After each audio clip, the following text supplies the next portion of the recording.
me enter into today's satsang in Bhagavad Gita, 4th chapter, Jnana Karma Sannyasa Yoga, 40th verse.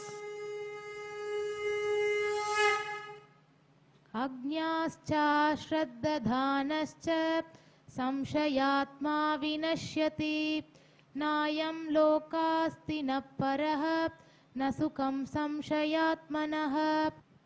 Anyascha ashraddadanaha cha samshayatma vinashyati nayam lokosti na paraha nasukam samshayatmanaha.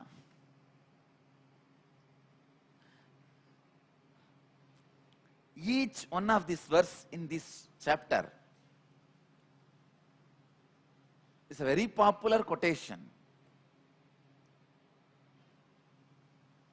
Translation: the one who is ignorant, who does not have trust, and who is a skeptic perish.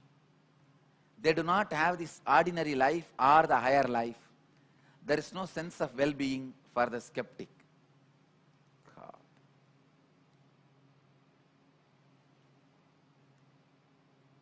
It's like a blow on the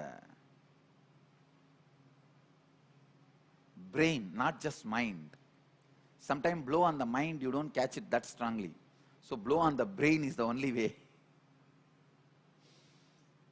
Beautiful word. Samshayatma vinashyati. It's a shock. Powerful shock Bhagavan gives. I know for sure many of the orthodox idiots of those days would have screamed at Bhagavan, how dare you say vinashyati? Say it's like a, imagine, I won't do it. Imagine, suddenly I say, all the fellows who oppose me, who are doubting me, let them all vomit blood and die. Then understand how much of opposition I will attract and how it will be shocking for people. First thing, all the fellows, how dare this fellow tell all these things? How can an enlightened person say all these type of words? You will scream too many thousands of foolish things. That is why I am not saying, I am telling Bhagavan is saying. But when I repeat, I mean. Understand? It's a strong word Bhagavan is using.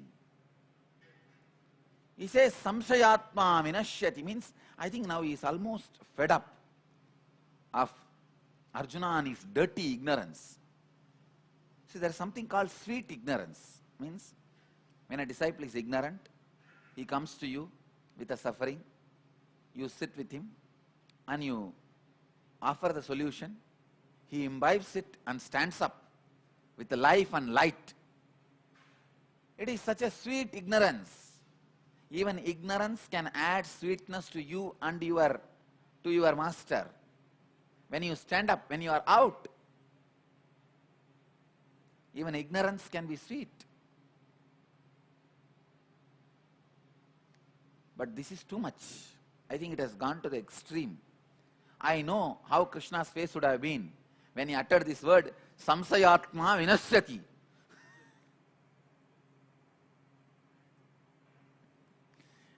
He must have been really tired of this Arjuna's dirty ignorance. I won't even say dirty ignorance, I tell you. All dirty ignorance is clear, arrogant doubting of the authenticity of the Master itself.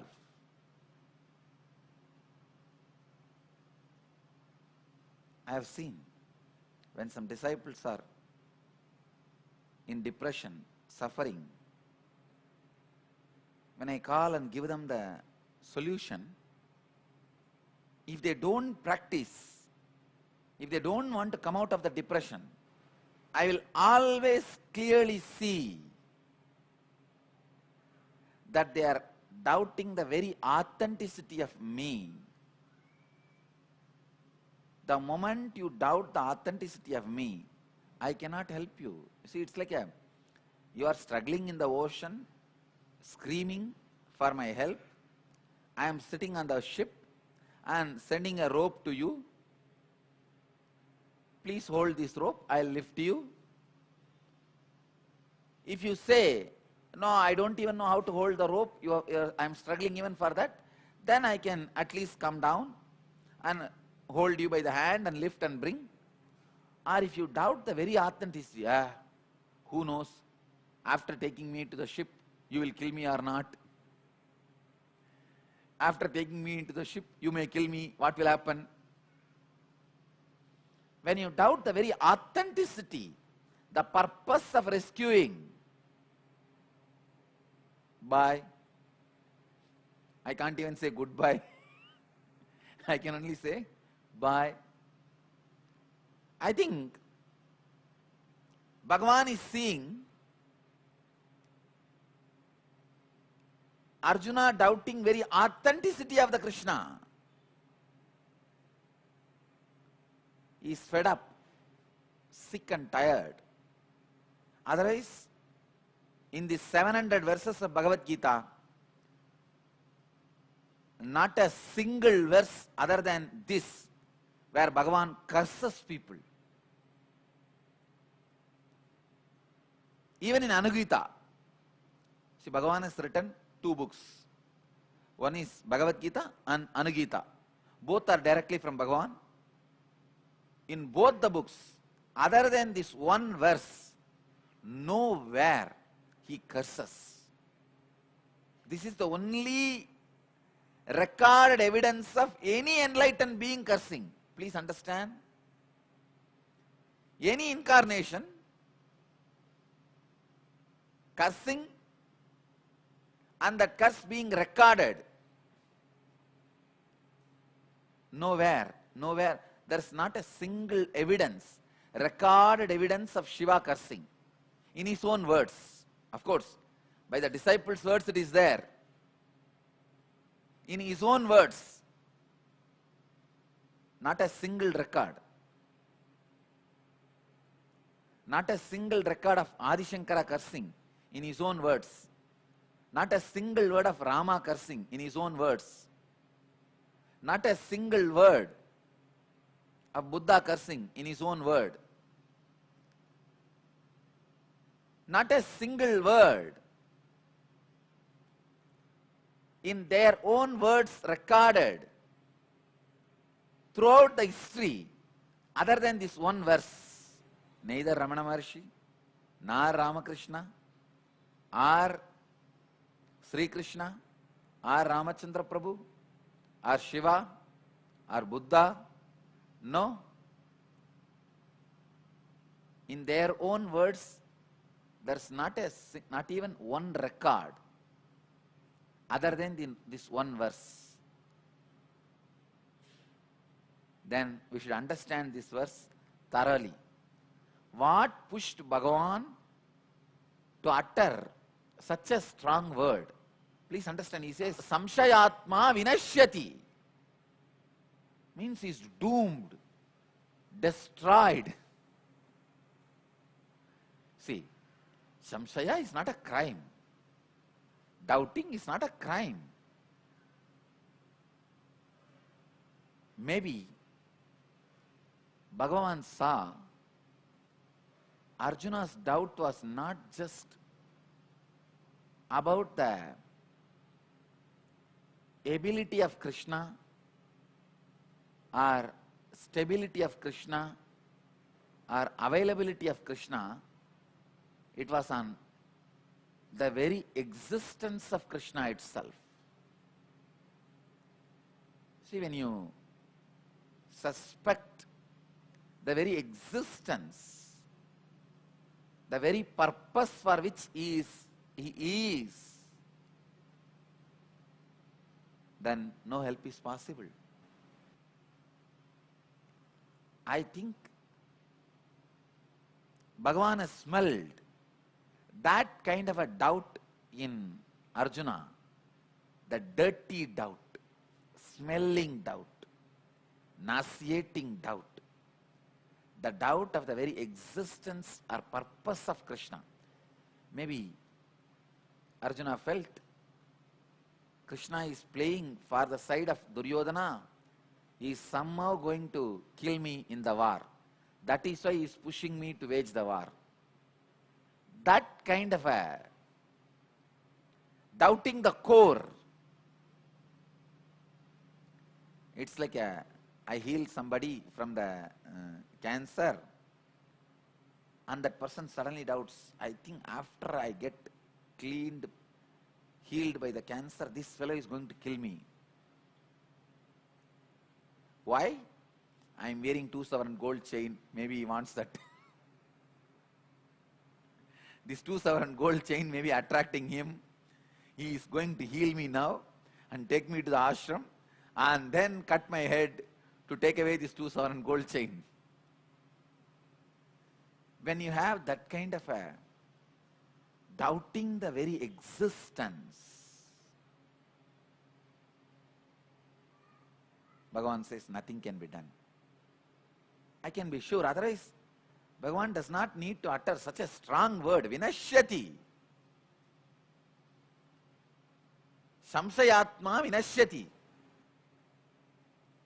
In all other places he only says, Name bhakta pranashyati, means my devotee never perishes. See, the assurance is okay, great. The positive side is great. That always all the masters have done. My devotee never perishes. Rama goes to the extreme of saying when he blessed Ahalya, not only my name, whoever takes your name also will be liberated. And Ramakrishna goes to the extreme of saying, not only me, whoever sees my photograph will be liberated. See, that is great, perfect.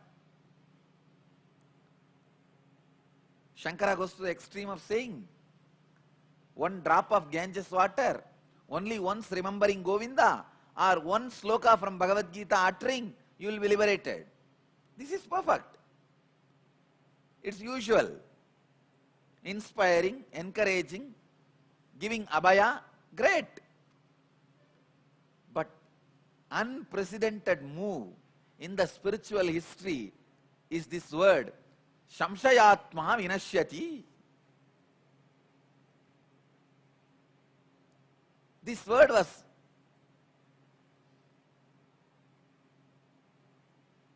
even if you utter that word, you will feel that soreness in your throat, as if you ate neem leaf. The bitterness in your throat.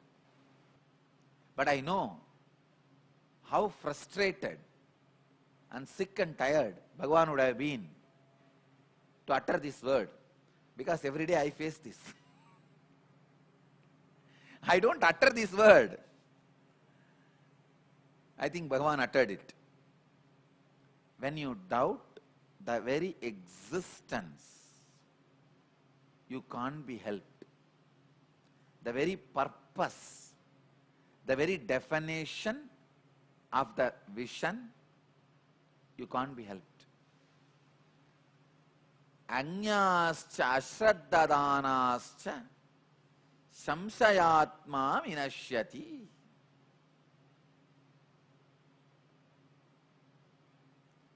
Nayam lokosti napparaha nashukam samsayatmanaha. The next word Bhagavan adds very strongly. Not only enlightenment, he will not even have ordinary world. I can say, in this one verse, Bhagavan has become like Kalabhairava. I can be 100% sure Bhagavan has seen in Arjuna's eyes doubting the very purpose, existence of Bhagavan.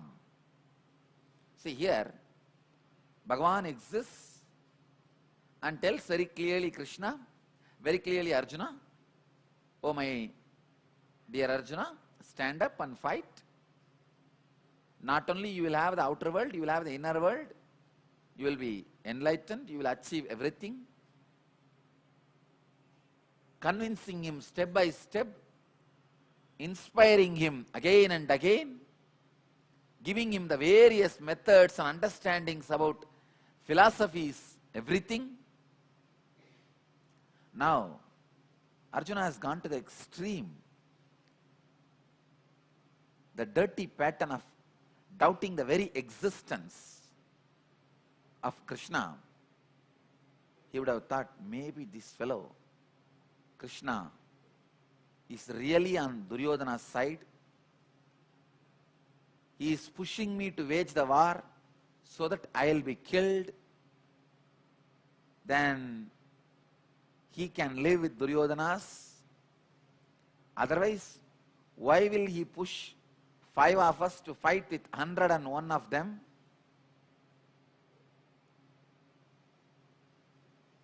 Duryodhanas were 100 and 1 was Karna. So 101 was one side, 5 was this side.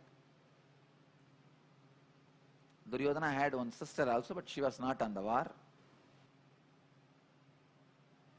Unless the very root, the very purpose was doubted, Bhagavan would not have gone to the extreme of using this word, samsayatma vinashyati, and especially to a close friend.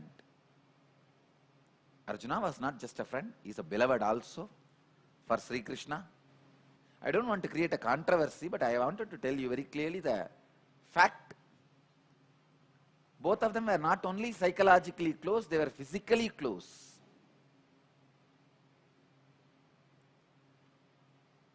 Not only that, tradition accepts they both have been the incarnation of Naranarayana, means the super consciousness and the reflection of the super consciousness. Krishna is Narayana, Arjuna is Nara. If you are, in Sanskrit, if you are son of Krishnamurti, for example, your name is Srinivasan, your father's name is Krishnamurti, you will be called as Kashnamurti Srinivasan, not Krishnamurti Srinivasan. The Sanskrit, that is the way the language is set. Same way, if you are Nara, your father is Narayana. Narayana's son is Nara. Our source is Narayana. How can you tell somebody who is so close to you, who is literally your own reflection? It's almost like a left hand cursing the right hand. Your own left hand slapping your face. Maybe the situation was really dirty, that Arjuna doubted the very existence of Krishna. See, Arjuna has doubted Krishna's ability. That is why he showed Vishwarupa. Hey, here I am, see. Arjuna has doubted Krishna's stability, to prove that only he himself came down to drive the chariot. Arjuna has doubted Krishna's availability. That is why day and night he was sitting always with Arjuna. Did not attend anything and proved his availability in the court by appearing and giving cloth to, heap of cloth to Draupadi. He has proved his stability, ability, availability. Please understand, Krishna has shown his Vishwarupa already to Arjuna and to the whole Gaurava team in the Gaurava's court. It is not that Arjuna is seeing the Vishwarupa first time in Bhagavad Gita. No, it is not yet happened. We are only in 4th chapter. Only in 11th chapter Vishwarupa comes. Bhagavan shows the Vishwarupa. But already earlier he has shown, he has proved his ability, stability, availability, and still if he is doubting, Arjuna is doubting. He is doubting the very purpose, existence of Sri Krishna. That is what Bhagavan is not able to handle, not able to understand. He doesn't know what to tell. He goes to the extreme, saying, Shamshayatma vinashyati. It literally gives up. Nayam lokosti napparaha nashukaram samsayatmanaha. Bhagavan has never used so many na, the negative in one sentence. In one sentence he uses the negative na for 3 times. Nayam lokosti, na paraha, na shukam. He says, neither they will have ordinary life, means this world, nor they will have the higher life, enlightenment. They will not have any pleasure in their life. Na sukam. Samsayatmanaha. Anyascha. Ashraddhadanascha. Samsayatma vinashyati. The one who is ignorant, who does not have trust, and who is a skeptic, perish. I tell you, if you doubt my ability, I'll always show you that I am able, I can.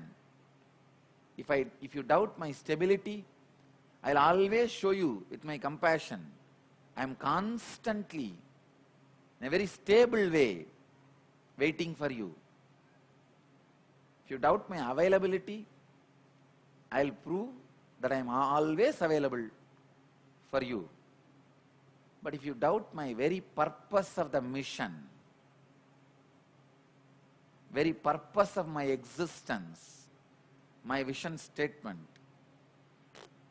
nothing can be done.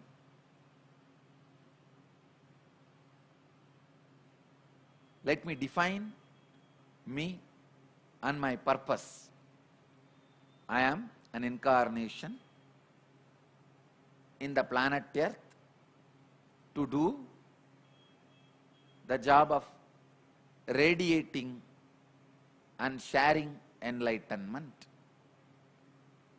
the highest conscious existence.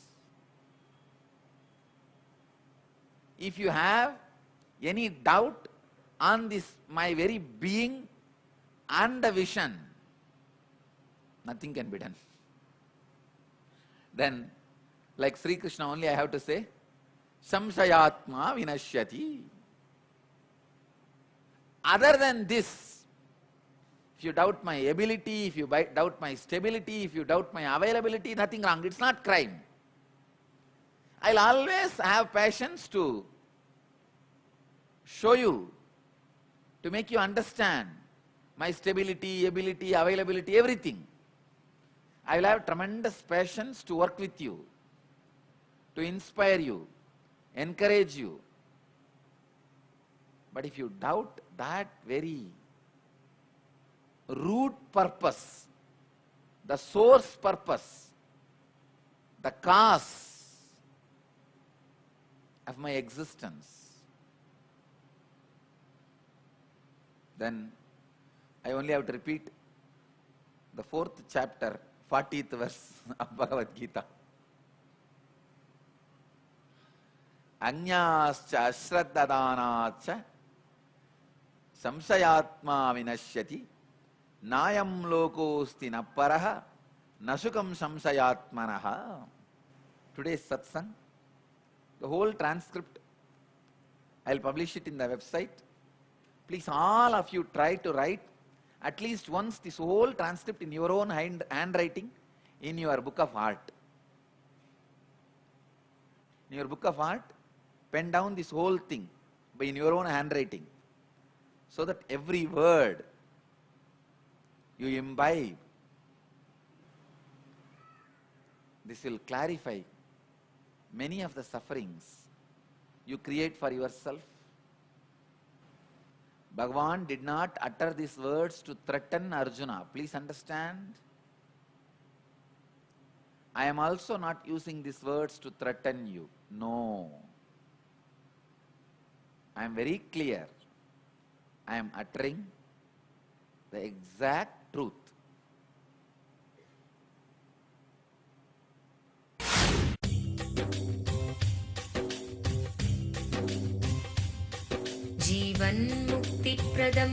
Paramahamsa Nithyananda, a rare living incarnation, is named among the world's 100 most spiritually influential personalities today. Paramahamsa Nithyananda has been placed alongside Dalai Lama, Nelson Mandela, Oprah Winfrey, Paulo Coelho and others by Mind, Body, Spirit, the world's top esoteric magazine from Watkins, London's oldest and largest bookstore.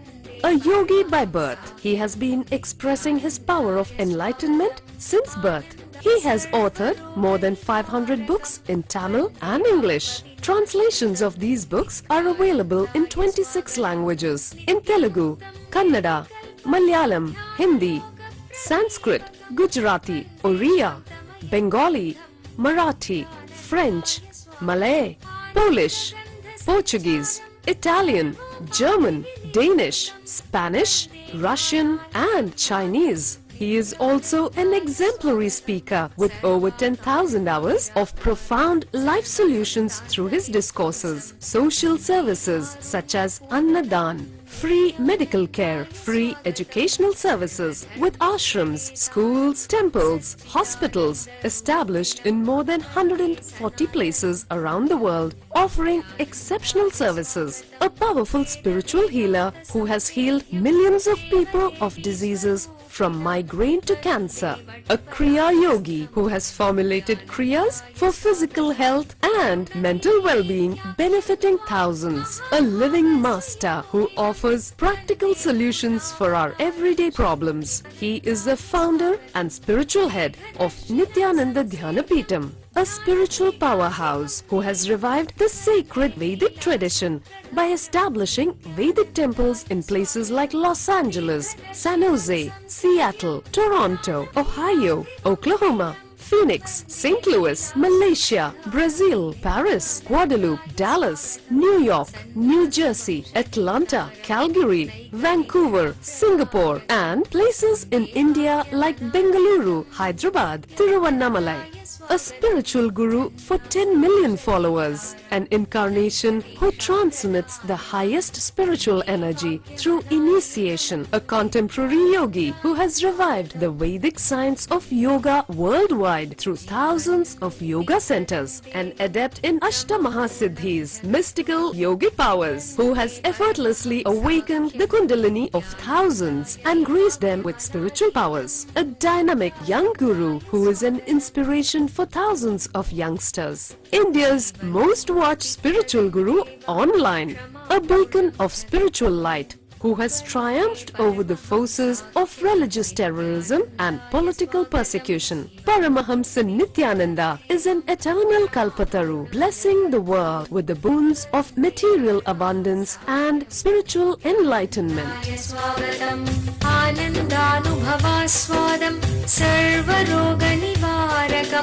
वन्दे पापविनाशक्तं नित्यानन्दाय स्वागतं नित्यमुक्तं निर्विकल्पं ध्यानलोकप्रदीपकं वन्दे शान्तमयं बन्धं नित्यानन्दाय स्वागतम् आनन्दगन्धसञ्चारं सर्वोपाधिविनिर्मुक्तं वन्दे ज्ञानालयं नाथं नित्यानन्दाय स्वागतम्. Let you all achieve, experience, live, express, radiate, share and explode in eternal bliss. Nithyananda. Nithyananda Dhyanapitham, Nithyananda Nagar off Mysore Road, Bidadi, Bangalore 562109. Contact 097422033311. www.nithyananda.org. www.youtube.com/lifeblissfoundation.